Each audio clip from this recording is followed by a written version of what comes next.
Donkey land کی تہذیب کوئی انسانی یا فکری معاشرے کی تہذیب نہیں ہے، یہ تو ایک جنگل کی تہذیب ہے۔ آج سے لاکھوں کروڑوں سال پہلے دیوتاؤں نے اپنی اولاد کو ڈنکی لینڈ میں آباد کیا۔ پہلے تو اس کا نام ڈنکی لینڈ نہیں بلکہ دیوتا لینڈ تھا، مگر اس کا عمل، فکر اور شعور اور کریکٹر کی وجہ سے دنیا اس کو ڈنکی لینڈ کہنے لگی۔ تو جنگلوں کی یہ تہذیب تھی، اس کے اوپر کئی اطراف سے حملے ہوتے رہتے۔ تو ڈنکی لوگوں کو اپنے بچاؤ کے لیے یہ تھا کہ انہیں کوئی تحفظ چاہیے۔ ہوا یوں کہ وہاں کے باسی جو ایلیفنٹ تھے ان کے ساتھ ڈنکیز کا معاہدہ ہوا اور ایلیفنٹ نے ان کو تحفظ دینا شروع کیا، اور اس کے بدلے میں ایلیفنٹس ان سے چارہ اور ان جنگلوں سے وہ آزادانہ خوراک وغیرہ حاصل کر سکتے تھے۔ اس طرح یہ تہذیب آگے بڑھنے لگی۔ اب ایلیفنٹ وائٹ ایلیفنٹس تھے، اور ایک ایک ہاتھی جو ہے وہ کئی کئی ٹن اس کا وزن تھا، اور اس کے جو پاؤں کے وزن ہے کوئی 500 من تو اس کا وزن ہوگا۔ اب وائٹ ایلیفنٹس کچھ اس کی ڈسکرپشن جو تھی کہ وہ اندھے ہیں، اس کے بعد وہ گونگے ہیں، مینس بول نہیں سکتے ہیں، اور بہرے ہیں، مگر ان کے کان جو دیوار کے برابر تھے۔ ایک ہاتھی کا ایک ایک کان ایک ایک دیوار کے برابر ہوگا، اور اس میں عجیب و غریب ریسیپٹر لگے ہوئے تھے۔ وہ دور سے کہیں 500 کلومیٹر سے آتے ہوئے دشمن کو پہچان سکتے تھے، انہیں پتہ چل سکتا تھا، اس کی موومنٹ کو جج کر جاتے تھے، اور جو کوئی چیز ان کے پاؤں تلے آتی اس کو ہمیشہ کے لیے ایلیفنٹ تباہ کر دیتا۔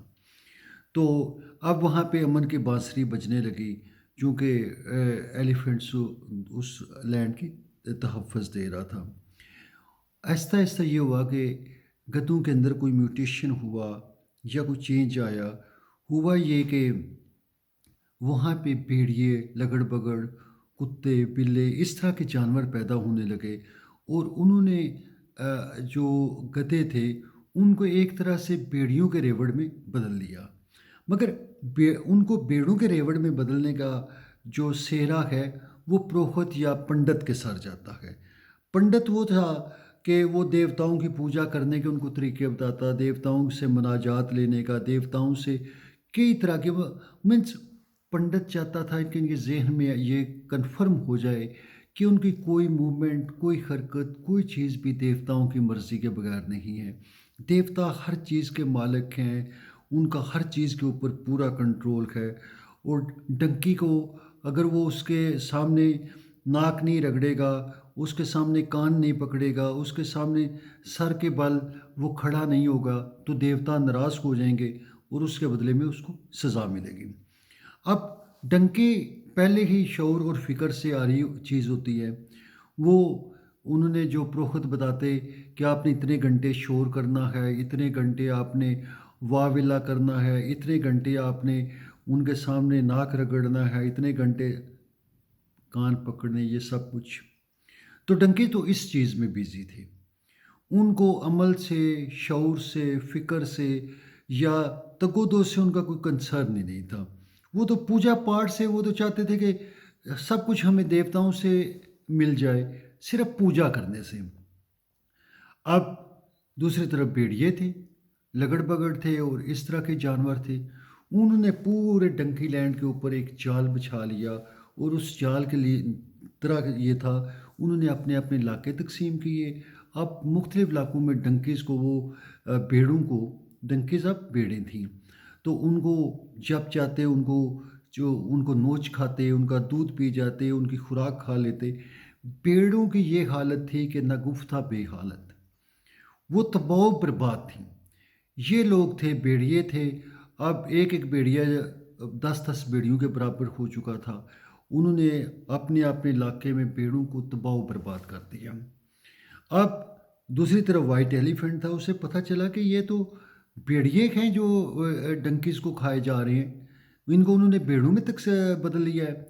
اب یہ ہوا کہ ان کے اندر اس طرح ریسیپٹرز تھے کہ 100 سال بعد میں آنے والے واقعات کو وہ پہلے پرسیو کر لیتے تھے، دشمن کو 100 کلومیٹر سے وہ جان جاتے تھے۔ اب انہوں نے یہ کیا کہ وائٹ ایلیفنٹس نے ان کو سب کو اوپر قبضہ کر لیا. انہوں نے پورے ملک کے اوپر قبضہ کر لیا اور انہوں نے ان کو خوب پٹائی کی.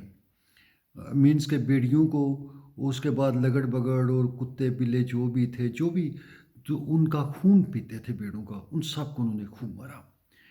اس کے بعد یہ ہوا کہ زمانہ گزرنے لگا. اب بیڑیں اتنی خوش ہو گئیں کہ انہوں نے دیوتاؤں سے ایلیفنٹس کے لیے بڑی دعائیں کی اور دیوتاؤں کا بڑا شکریہ ادا کیا. مگر وہ نہیں یہ جانتی تھیں کہ دس از another سیزر فرام above. یہ تو ایک اور ظالم تھا جو ان کے اوپر مسلط ہو چکا تھا. بیڑوں کا شعور کام ہی نہیں کرتا تھا. پرل اب یہ ہوا کہ پنڈت، اس کے بعد بھیڑیے اور وائٹ ایلیفنٹس، ان کا آپس میں گٹھ جوڑ ہو گیا. اس گٹھ جوڑ کے نتیجے میں انہوں نے یہ کیا کہ ساری پیڑوں کو انہوں نے ڈنکیز کو پوجا پاٹ پہ لگا دیا. وہ دیوتاؤں سے مانگتے، دیوتاؤں کے سامنے جھکتے، دیوتاؤں کی سے everything they thought is coming from gods. اب وہ گاڈس کے طرف اتنے، وہ آپ کہہ لیں کہ جیسے کسی انسان نے اوپیوم پی رہی ہو، وہ اپنے دکھ درد سے، اس کو اپنے جو اوپر ظلم ہو رہا ہے اس سے وہ بے حس ہو چکے تھے. انہوں نے ان کو یہ کیا کہ بھیڑوں کو آپس میں لڑا دیا. کبھی وہ اس کو مارتا، کبھی وہ اس کو مارتا. اس طرح انہوں نے تباہی بربادی کا ایک منظر ایسے پیش کیا کہ بھیڑیں آپس میں لڑتی رہتی، مگر جو اوپر ظالم تھے ان کو وہ بھول چکی تھیں کہ ان کا خون تو وہ پی رہے ہیں، ان کی خوراک تو وہ کھا رہے ہیں، ان کا دودھ وہ پی رہے ہیں. مگر بھیڑوں کو اس چیز کا احساس ہی نہیں تھا. انہیں پتا تھا کہ یہ سب کچھ ہمیں دیوتاؤں نے دینا ہے، یہ ہمارا حق جو چھین رہے ہیں ان کے بارے میں ان کو کوئی فکر نہیں تھی.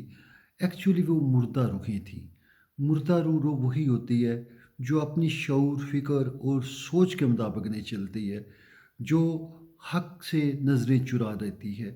آپ یوں کہہ لیں کہ وہ چمگادڑیں تھیں جنہوں نے حقیقت سے منہ موڑ لیا تھا. اور ڈنکی لینڈ تباہ حال معاشرہ تھا جس میں ظلم، جبر، ناانصافی، اخلاقی گراوٹ، بدتمیزی، ہر طرح کی کمینگی تھی. وہ ایک ویسا برات تھا جس کے اندر برائی جنم لیتی ہے. مگر وہ کیوں تھا؟ اس لیے کہ وہ اپنی چیزوں کو، ریالٹی کو سمجھ ہی نہیں رہے تھے. وہ کہتے تھے کہ دیوتا ریالٹی ہیں، جبکہ انہیں یہ نہیں پتہ چل رہا تھا کہ ہمارا خون پینے والے کون ہیں، ہمیں تباہ کرنے والے کون ہیں، ہمیں باہم لڑانے والے کون ہیں. وہ سمجھتے تھے کہ یہ سب کچھ دیوتاؤں کی طرف سے ہے. تو this was one aspect of the donkey land. Do think about it کہ why donkey land was destroyed. Thank you. Have a good time.